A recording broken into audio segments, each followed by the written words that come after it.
Welcome back to the YouTube Live Lounge. My name is Lindsay Peoples-Wagner again. Thank you guys for watching, and please continue to use the hashtag today. So now we are here to talk with Danielle Chang about LuckyRice, a company that highlights Asian culture through food and drink. The host of LuckyChow on PBS. We've been talking. We're very hungry. Please welcome to the lounge, Danielle Chang. Thank you. I won't keep you here too long because I think I'm the only thing that's between people and their lunches. So it's okay. The tagline of your show is, "If we are what we eat, then we are all just a little bit Asian." How do you think food helps people understand cultures different than their own? I think that food is the most universal, not to mention the most pleasurable lens through which to explore cultures. And so what LuckyRice is all about that. It's really about exploring the diaspora of Asian cultures through the lens of food, what we eat and drink.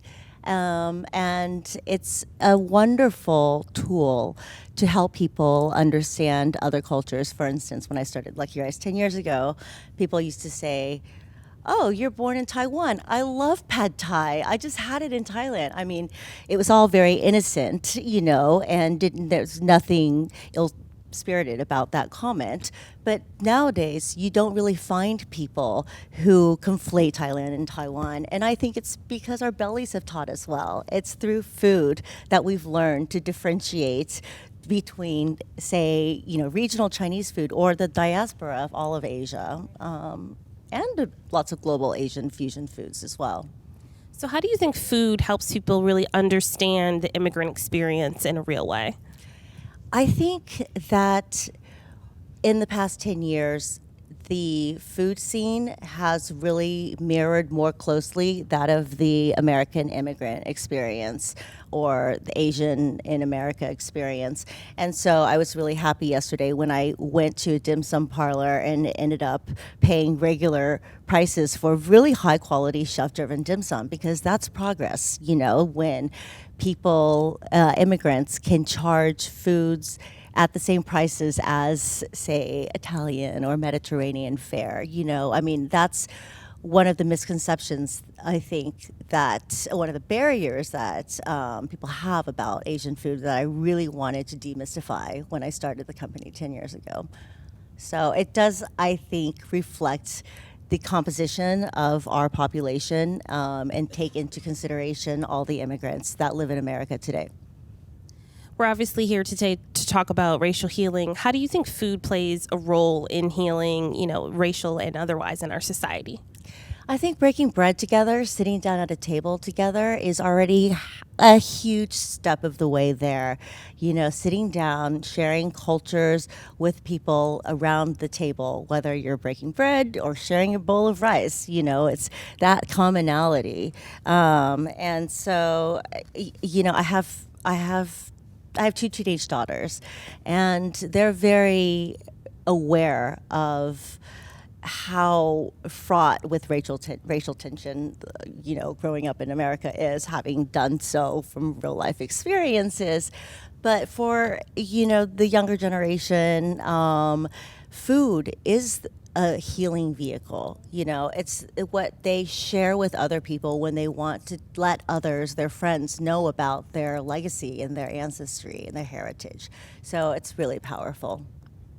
We're very excited about the new season of LuckyChow that's premiering in May. Can you tell us about any new themes or some things that you'll be exploring with the new season? Yeah, so it's actually going to be season 4, and it will debut the first Saturday afternoon in May. But, it's ironic because this whole season is about food as a cultural and healing metaphor. I'm not kidding you. We just finished filming the season, and we visited, for instance, with Waris Ahluwalia, who's a famous actor, a Sikh Muslim, who has created the House of Waris, which is sort of a tea brand that heals differences. I mean, and helps us to come together as opposed to becoming more divisive as a community. We talked to J.J. Johnson, who is an award-winning chef in Harlem, who's created this restaurant called Field Trip. It's all about the commonalities that you can find through the humble grain of rice, whether it's through African or through Asian cuisine. And we tell also stories of a rice paddy that I've constructed down in the World Trade Center. Literally, I built and created a large rice paddy as a metaphor, as a kind of contemporary art exhibit that allows the public to think about, how the simple grain of rice feeds a third of all human caloric intake. It's really amazing, and it spans cultures, it spans generations, and it's a really groundbreaking, I think, simple grain through which to look at culture today. Oh, that's amazing, and such impact. And thank you so much for being here. You can probably hear our stomachs rumbling because all of that just made me hungry. So thank you so much. But our spirits are also full. We so appreciate your insight. Remember, everyone, please keep using our hashtag #HowWeHeal, and go to dayofracialhealing.org to learn more about the conversations that you can have with your own communities. Thank you. Thank you.